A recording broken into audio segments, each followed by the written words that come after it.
अस्सलाम वालेकुम, कैसे हैं सब? उम्मीद है सब ठीक होंगे। अच्छा, तो हम लोगों ने लेवल ऑफ़ ऑर्गेनाइजेशन पढ़ा था, जो कि हमने पढ़ा था ऑर्गन सिस्टम लेवल तक। अब हम इससे आगे पढ़ते हैं कि आगे क्या होता है। डिफरेंट ऑर्गन सिस्टम्स जो हैं वो एक इंडिविजुअल में पाए जाते हैं, एक ऑर्गेनिज़म के अंदर पाए जाते हैं, और वो सब मिलके एक ऑर्गेनिज़म बना देते हैं। मतलब कि एक जीता जागता इंसान या जानवर, जिसको हम इंडिविजुअल का नाम देते हैं, ठीक है। तो वो ऑर्गन सिस्टम जो हैं उसकी वो डिपेंड करते हैं उस इंडिविजुअल की सारी एक्टिविटीज़ के ऊपर, जो कि तमाम ऑर्गन सिस्टम मिलके उसकी एक्टिविटीज़ करवा रहे होते हैं। फॉर एग्ज़ाम्पल, अच्छा, बुक में हमें बहुत अच्छी एग्जांपल दी हुई है, जो कि उन्होंने हमें दी है। मैन इंगेज्ड इन एक्सरसाइज, जब एक इंसान एक्सरसाइज कर रहा होता है तो ना कि उसके सिर्फ मसल्स काम कर रहे होते हैं, बल्कि उसका रेस्पिरेटरी सिस्टम, यानी कि जो सांस लेने का अमल होता है, उसका हार्ट रेट, उसका जो दिल का सारा सर्कुलेटरी सिस्टम का अमल होता है, वो भी साथ साथ काम कर रहा होता है। मतलब कि उसके मस्कुलर सिस्टम के साथ साथ उसका रेस्पिरेटरी सिस्टम भी, और उसका हार्ट सिस्टम, उसका सर्कुलेटरी सिस्टम भी, दो तीन सिस्टम जो हैं इकट्ठे मिलके सब काम कर रहे होते हैं। तो वो एक इंडिविजुअल जो है वो इन सारे सिस्टम्स के ऊपर डिपेंड करता है। उसके बाद हमारे पास आ जाता है पॉपुलेशन लेवल। पॉपुलेशन क्या होता है? It is the group of same species living in the same place at the same time. एक जगह पे एक ही तरह की स्पीशीज़ जो है, एक ही तरह के जानदारों का रहना जो है वो पॉपुलेशन कहलाता है। जो interactions among member of same species at same habitat, यानी कि वो इंटरेक्शंस करते हैं एक दूसरे के साथ, वो एक जगह पे रह रहे होते हैं, वो एक दूसरे के साथ मिलके रह रहे होते हैं। जिस तरह कि हम एग्जांपल ले लेते हैं कि पाकिस्तान में 2010 के साल के दौरान जो है वो 173.5 मिलियन जो है वो उसकी हमारे पास हमारे पास पॉपुलेशन आ जाती है। ओके, अब स्पीशी क्या होता है? हमने कहा है ना कि सेम स्पीशीज़ का जो एक ग्रुप होता है वो पॉपुलेशन बनाता है। स्पीशी हमारे पास वो एक ग्रुप ऑफ मेंबर्स होता है जो कि इंटरब्रीड कर सकता है, जो कि इस जगह पे रहता है, वो मिलते हैं और वो अपनी ऑफस्प्रिंग्स पैदा कर सकते हैं, अपनी नस्ल को बढ़ा सकते हैं। उनको हम स्पीशीज़ का नाम देते हैं। और स्पीशीज़ जिस मखसूस जगह पे रह रही होती है उसको हम नाम देते हैं हैबिटेट का, यानी कि वो जो एरिया होता है जहाँ पे वो रह रहे होते हैं उसको हम हैबिटेट का नाम देते हैं। उसके बाद आ जाता है हमारे पास कम्युनिटी लेवल। अब हमने पॉपुलेशन में पढ़ा था सिर्फ एक स्पीशी के बारे में, जो कि एक जगह पे एक टाइम पे रह रही होती है। कम्युनिटी का मतलब क्या होता है कि डिफरेंट स्पीशीज़ एक दूसरे के साथ मिलके एक जगह पे मखसूस एरिया पे रह रहे होते हैं, तो हम उसको कम्युनिटी का नाम देते हैं।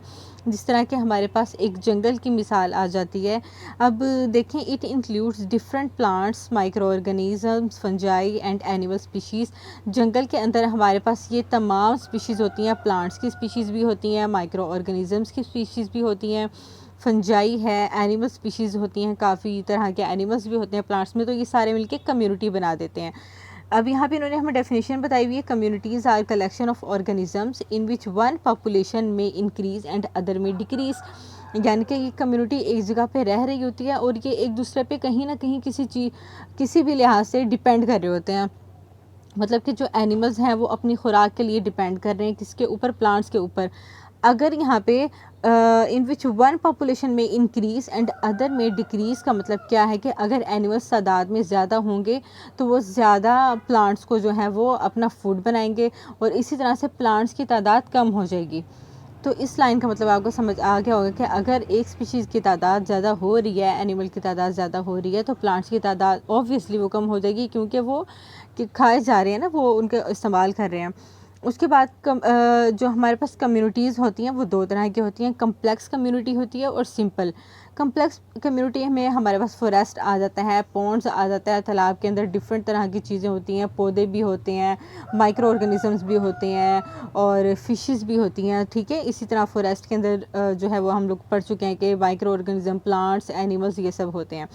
सिंपल कम्युनिटी के अंदर हमारे पास ज़्यादा तादाद नहीं होती है चीज़ों की, लिविंग ऑर्गेनिजम्स की लिमिटेड नंबर होते हैं, लिमिटेड पॉपुलेशन होती है।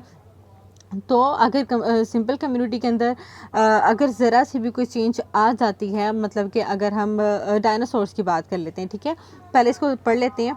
Simple community have limited number and size of the population, so any change in the biotic and abiotic factors, so Any change in the biotic and abiotic factors may have drastic and the long lasting effects। मतलब कि simple सी community है दो, अगर उसमें हम species की बात कर लेते हैं कि दो पाई जाती हैं, तो अगर किसी भी तरह से छोटा सा भी चेंज आएगा, अगर हम बात करते हैं डायनासोर्स की, हम कह रहे हैं यहाँ पे हमारे पास 10 डायनासोर हैं, ठीक है, सिंपल कम्युनिटी की बात कर रहे हैं। तो अगर कोई भी biotic and abiotic factors जो जिनके लिए वो डिपेंड करते हैं अपनी ज़िंदगी के लिए, वो उन चीज़ों पे डिपेंड करते हैं, पानी की बात कर रहे हैं, खुराक की बात कर रहे हैं, प्लांट्स की बात कर रहे हैं, तो अगर इन दोनों स्पीशीज़ में से प्लांट्स में से या डायनासोर्स में से या उनकी खुराक में से जो डायनासोर्स खा रहे होते हैं दूसरे एनिमल्स को, अगर उनमें ज़रा सा चेंज आ जाएगा तो फ़ौरी तौर पे उनकी जो डायनासोर्स हैं उनके ऊपर भी बहुत बड़ा असर पड़ेगा। ऑब्वियसली उनको खुराक नहीं मिलेगी या उनको पानी नहीं मिल रहा है, उनको खाना नहीं मिल रहा है, तो वो उनकी ऑब्वियसली उनके पॉपुलेशन के ऊपर बहुत असर पड़ेगा और उनकी तादाद जो है वो कम होती रहेगी।